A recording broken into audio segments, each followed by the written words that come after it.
Hey guys, welcome back to Jimmy and the Pulsating Mass. Today's Sunday, October 7th? October 8th.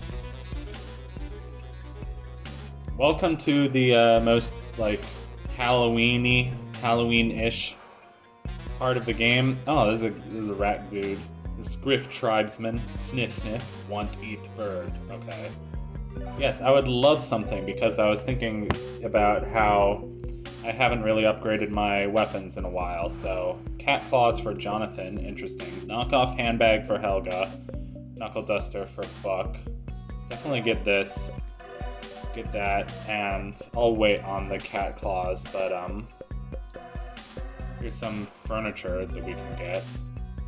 And we spent all our money. Alright, and we're all dead. Optimize. Are you serious? Well, I want to optimize. Helga, optimize. Thank you.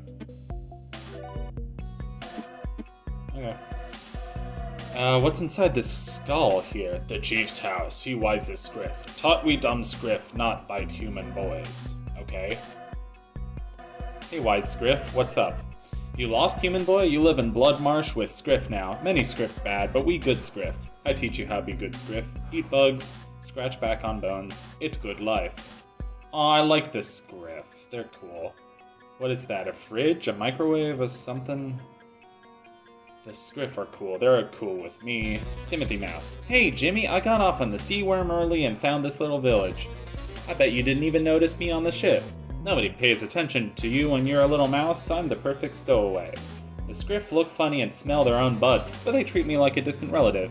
Imagine if you wandered into a village with talking chimpanzees. It's pretty weird, but kind of awesome. I guess so. What do you say? This plant can't be eat. Can eat you. Be careful. Alright. Oh my god, it's oh god. Terrifying. Oh. Oh no. Oh no. This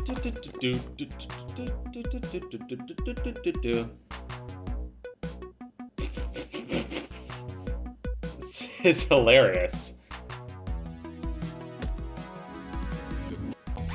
Oh, okay. Oh, look at this guy. He looks so happy. And we're dead, aren't we? We are dead. Well, you know, if we had a magic attack, then maybe we'd have a chance at beating him. But we don't really have any magic attacks. So we started this battle at a very inopportune time. So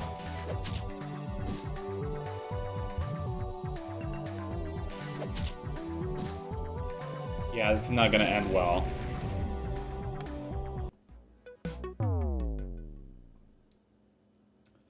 So that guy is you're gonna want to use magic attacks on him.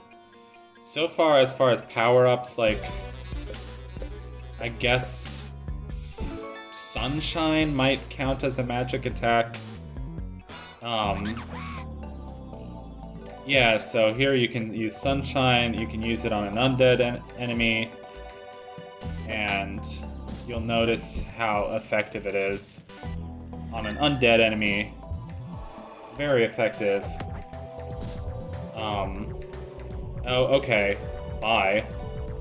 Let's see if it's effective on the swamp gas. Because it's a magic attack. Yeah, perfect. We can't really do anything to the bog lurker while you're underground, but underwater. Oh, okay. There we go. Yay, level 16, level 15, etc., etc. Ooh, I'd like that down there. Can I get down there? No. Maybe. Eventually, maybe.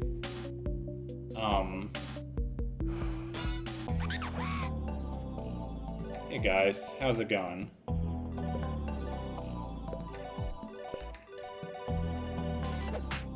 Oosh. Ow. Ow. Necromancer. I don't know about you guys, but I've been playing a lot of Bloons Tower Defense 6. And there's some really fun power-ups in that game, like the Necromancer ability. Yeah, I got that game like 2 months ago, and then like I got way too addicted to it as soon as the school semester started, and I put like 20 hours into that game, and I'm not exactly proud of it, but I don't know, I guess you could say I'm getting pretty good at it. Not really, but decent at it. So yeah, don't know what to do with those things, but if we could buy a magic attack, that'd be really helpful. But I forget what that does. It does something, but I'm not sure what. Teaches Black Spiral. What we could do is we could give that to Helga. And I can't remember how to menu sometimes in this game. Skills, equipment, Helga. Manual, Black Spiral. So now Helga has a special magic attack. We could also teach that to Buck. Or we could really teach that to anyone except Jimmy. Skills. Jonathan has High Five. I can spend a few of those. I can spend one on Buck. And yeah, this is just boring RPG stuff. So RPGs can be boring sometimes, but when you get further along in the story, you know, it's all worth it, just so you can get further in said story. I don't know what I'm saying. I'm saying words. Words are nothing. Yeah, we had this whole cutscene already. It was funny the first time. And then Information Guys theme starts playing. And it's like, why is Information Guys theme playing? Why is this a funny moment? This is gonna be the next mini-boss. Why is this such a funny moment? Why are you playing the funny song? Yo.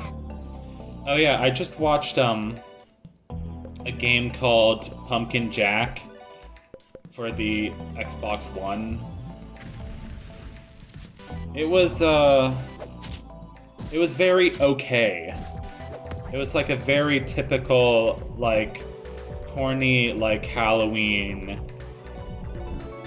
type game. And then it had this really corny part where you would, like, go into the graveyard and, like, you had to match gravestones to each other by the names, like whether they had the same last name. But there were all these like shoehorned references to like South Park and Lord of the Rings and The Office like on the tombstones, and like Star Wars, and I was like, really? And then like the last level was like a snow level, so like you had to fight Santa Claus by like shooting the presents into like the correct shapes. Basically, it was a very corny game, but it was a decent 3D platformer kind of thing. There was also all these like pieces of classical music, like they used William Tell Overture and like Ride of the Valkyries and all these like super like everybody knows these Tyre Bold classical pieces kind of pieces. Anyway, I've still been playing my N64 emulator. I played a couple hours of Ocarina of Time this morning, which was really nice. I finished my second playthrough of Tigger's Honey Hunt, so I've beaten that game twice now, which is really nice. And I finished recording frickin' Master's Pupil, which is probably the biggest reason why I'm so excited to come back to this game after taking such a long break from it. It wasn't that long of a break from it, but it was like almost a month. The Master's Pupil was such a frustrating experience that I really wanted to take a break, like a refreshing break from it, and record a game that I actually enjoy for once. And anyway, this is Jimmy's empathy cutscene for the rotting jack-o'-lantern, which is so fitting because it's October 8th. A somber man wearing church clothes is walking towards him. Jimmy asks him for directions, but the man just walks right through him. "Hey," Jimmy yells, but the man doesn't turn. Jimmy gets so mad he swats the back of the man's head as hard as he can. The man turns around confused, but doesn't see Jimmy. Jimmy thinks it would be pretty funny to pull the man's pants down, so he does. The man's pants shoot down to his ankles mid-step, and the man falls right on his face. Oh man, that was even funnier than Jimmy imagined. He cackles and flies through the night, knocking off people's hats and opening and closing doors at random, grabbing keys when people set them down and moving them places they won't look. This has all been hilarious, but he's feeling a little tired. So he floats home thinking of all the fun pranks he can play on Buck. When he gets there, it's so late that all the lights are out. The only one that's still on is in the living room. Buck is probably staying up late watching horror movies. Jimmy thinks that maybe he can make the TV change channels and freak him out. When he gets there, though, the TV isn't even on. It's just his mom. She's shuffling through a box filled with Jimmy's old stuff. There's his favorite shirt. There's the baseball cap he's been wearing recently. There's a picture of his family he colored in class. His mom's finger traces along the border of a framed picture of Jimmy when he was just a baby. His eyes are red and raw. Fat, wet tears plink on the glass. Jimmy floats up to his empty room. He doesn't feel like playing pranks anymore. That was incredible. Wow.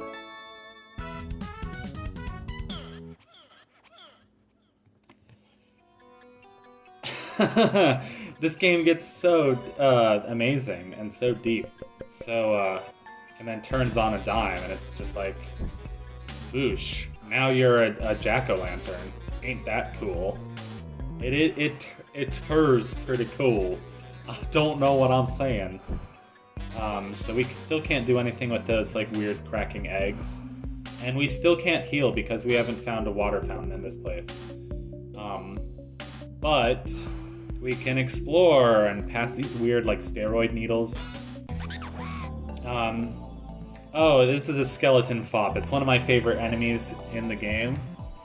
Oh, is this a battle? How whimsical! It's unfortunately one that I've never figured out how to kill, but it's still one of these days. And it's just gonna escape. It's kind of like the rad ghost, in which it's sometimes it's just there to throw you off, you know. We could try floating over this gap. Yeah, see, because now you're an incorporeal spirit. It's one of my favorite words, sorry. Ooh. Can we... Okay. I mean, it lowers our MAT, which I'm assuming is... I'm assuming that's magic attack? Yeah, that's magic attack. Oh well, we can level that up for somebody else. So, skills as a jack-o'-lantern. We have Combust, 150% magical damage to all enemies. We have Mana Burn, supercharge your magical powers for 5 turns. Ghost Fire, 200% magical damage to 1 enemy. I think I'm going to do Combust, and then do regular attacks for the rest of the turn. Ow. Ow. Fire. Fire! Oh, the Necromancer's going to bring him back, isn't he? Ghost Fire. Magnificent combo. High five. Sorry, I'm being too silly. Me when I get arrested for being a silly goose.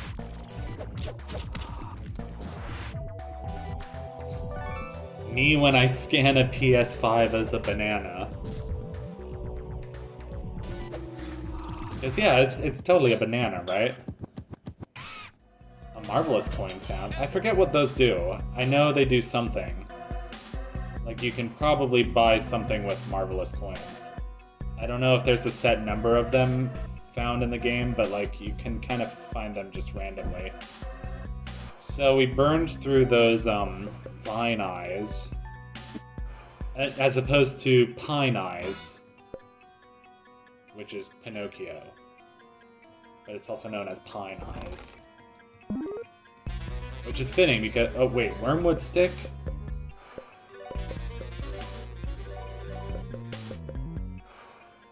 Okay, so that raises magic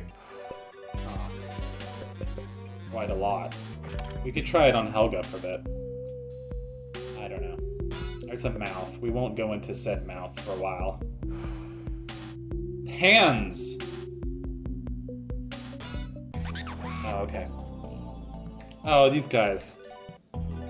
They don't look so bad.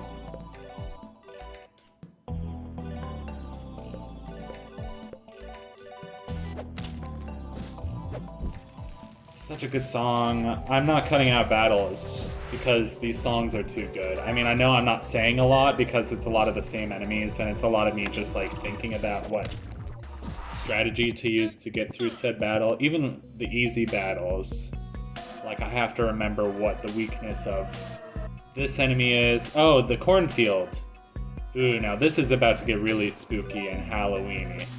It's like, it's perfect timing that I'm playing this in October, or whatever. Here's a phone, a telephone in a tree. The phone's ringing. Hello? Jimmy? I didn't expect to get a phone call from you. I was just taking a quick stroll by the Blue Staff River.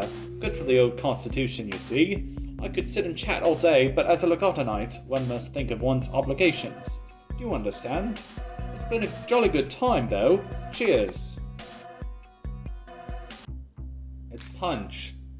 Oh god, there's somebody swinging from a tree in the background.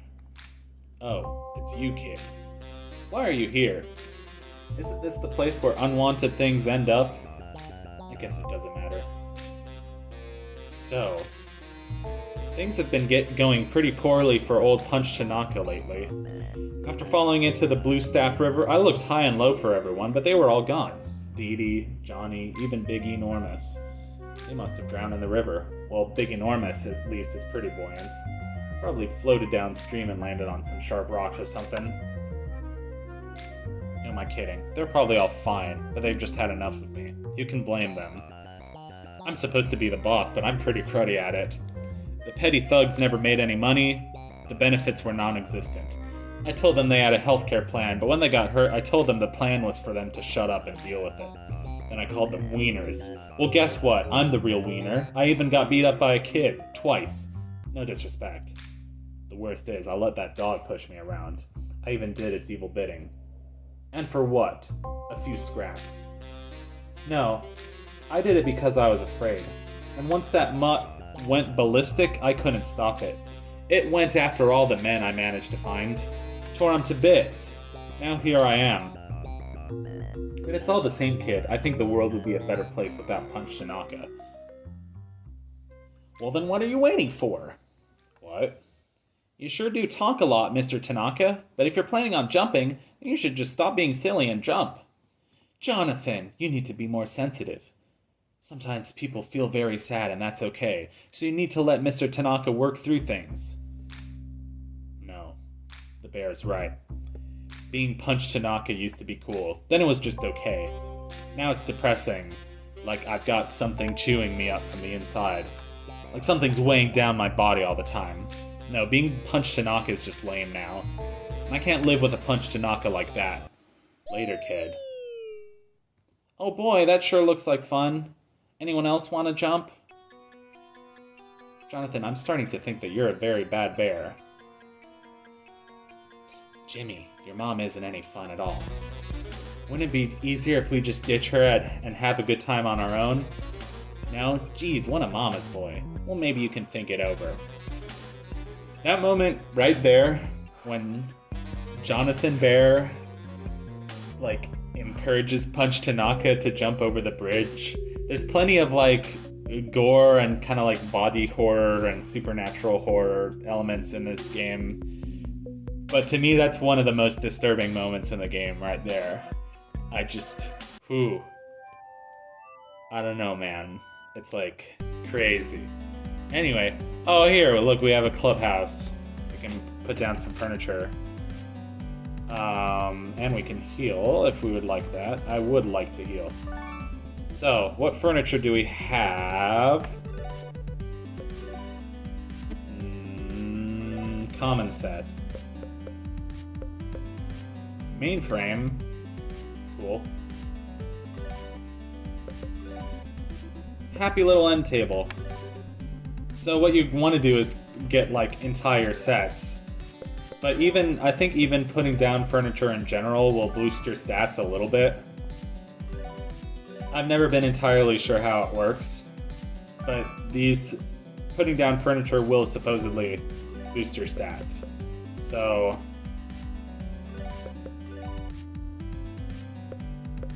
ooh, treble clef. Alright, I think I'm gonna call it an episode right there. Thanks so much for watching Jimmy and the Pulsating Mass, and I will see you in the next one. Alright, we'll see you next time. Goodbye.